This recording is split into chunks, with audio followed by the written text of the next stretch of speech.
The first rule of prepping is you do not talk about prepping. So, is it okay to tell people you're a prepper?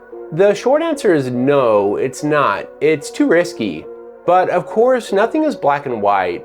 If the world devolved into chaos and a family member who never saw the value in prepping came to you, would you just leave them on their own? If your neighbor's child got sick and you had antibiotics, would you not intervene?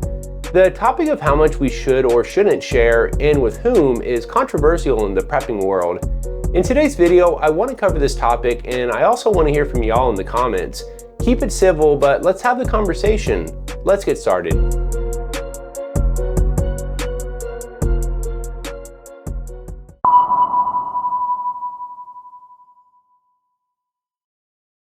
Sharing your prepping status or supplies can put you in a vulnerable position. This section explores why secrecy is critical and how to handle information carefully.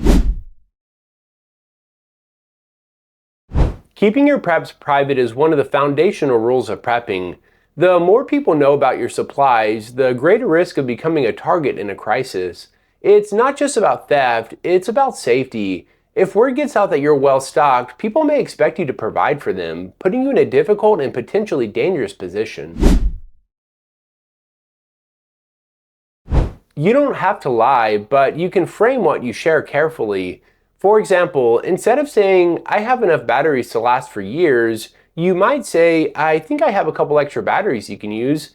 This approach keeps the conversation helpful while minimizing how much people learn about your supplies. The key is to act as if you're just an ordinary neighbor with a little extra to spare, not a prepper with years' worth of resources. Even the kindest and most well-meaning people can make extreme choices when they're desperate.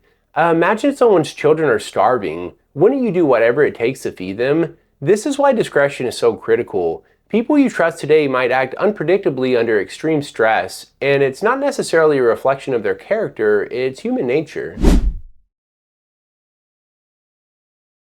Be cautious about sharing with people who are overly reliant on others, prone to gossip, or demonstrate a lack of respect for boundaries. These traits can increase the risk of your preps being exposed. Think twice before discussing prepping with someone who seems incapable of keeping things to themselves. Becoming a target doesn't just mean theft, it could also lead to manipulation or coercion during a crisis. Imagine a scenario where word spreads and a desperate group arrive at your door, willing to use force to gain access to your supplies. These risks are why keeping your preps private is so essential.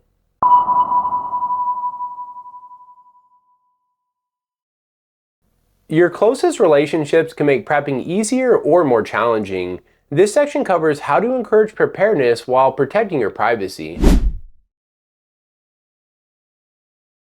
Encouraging your family to prepare is important, but it's a fine line to walk.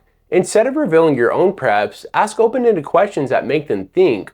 For example, what would you do if you lost power for a week? Or how would you keep warm during a winter storm? These questions plant the seed of preparedness without putting your supplies on display. In a crisis, it's natural to want to help loved ones. You can do this without exposing your full stockpile. For example, have prepaid kits or small amounts of extra supplies set aside for emergencies. By saying, "I happen to have an extra flashlight," instead of, "I have dozens of flashlights," you protect your main resources while still offering assistance. Sometimes, helping loved ones might mean making sacrifices. What happens when a family member you care about but who dismiss prepping needs your help? Balancing compassion and self-preservation is one of the toughest parts of prepping. Ultimately, your priority has to be your household, but pre-planning these scenarios can make the decision easier when the time comes. Prepping can become part of your family's culture without feeling forced. Incorporate small habits like storing extra food or teaching basic skills into everyday life. This way, everyone contributes to preparedness without having to have the talk about your stockpile. By normalizing preparedness, you can ensure your family is better equipped without raising suspicion.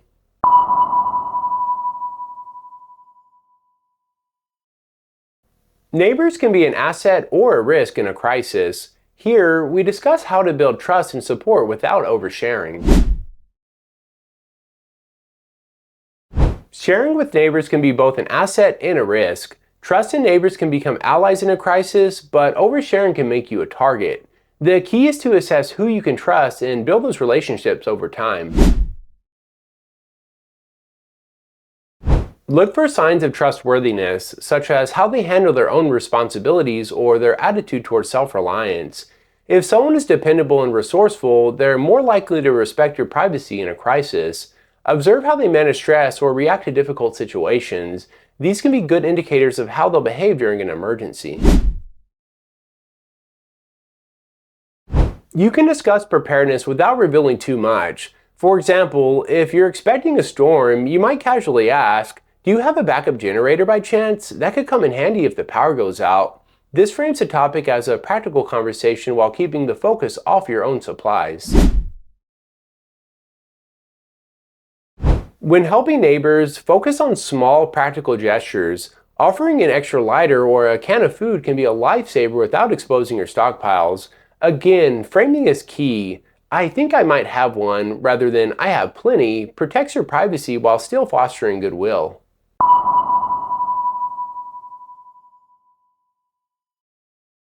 Online spaces are great for learning, but can also pose risk. This section highlights how to engage safely in prepping communities. Social media is full of prepping groups and forums, but oversharing on these platforms can make you vulnerable. Posting specifics about your supplies or location can invite unwanted attention, even if it's accidental. Always prioritize anonymity and avoid sharing details that could identify you. Platforms like YouTube's comment section provide a mostly anonymous way to discuss prepping. Sharing tips or advice without personal details can be a great way to learn and connect with others safely. Our channel is built to foster this kind of community, giving preppers a space to share ideas without revealing too much. By running this channel, I know I'm technically breaking the rule of talking about prepping, but this platform allows me to discuss these topics openly without revealing my preps to people in my personal life.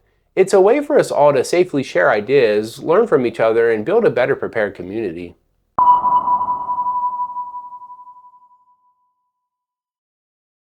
Sometimes sharing is avoidable or even necessary. Here, we discuss when and how to share selectively while staying safe.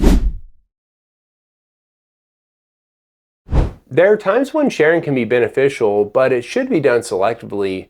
Bartering is an example where you might frame it as, "I might know someone who has what you need," rather than admitting you have it yourself.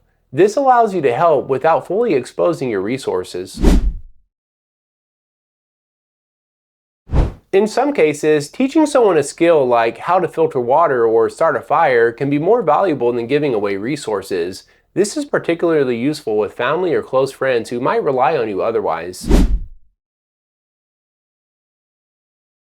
Sometimes sharing is unavoidable. In these cases, it's important to frame it as limited assistance. For example, offering a can of food or a gallon of water while emphasizing your own limitations can help manage expectations and protect your main stockpile. For some people, it's tempting to want to help everyone during a crisis, but overextending yourself can quickly drain your resources and endanger your household. Remember, self-preservation isn't selfish, it's a necessary part of staying prepared. Set boundaries to ensure you're helping others responsibly without compromising your own safety.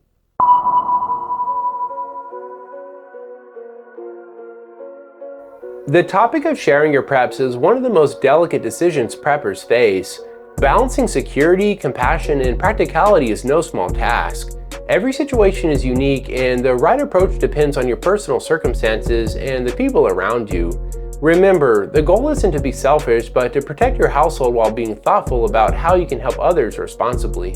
If you found this video helpful, give it a thumbs up and share it with others. Join the Texan Prepper community by hitting that subscribe button and leave us a comment down below. Keep an eye out every week for another video on emergency preparedness. Stay safe, keep prepping, and I'll see you all in the next one.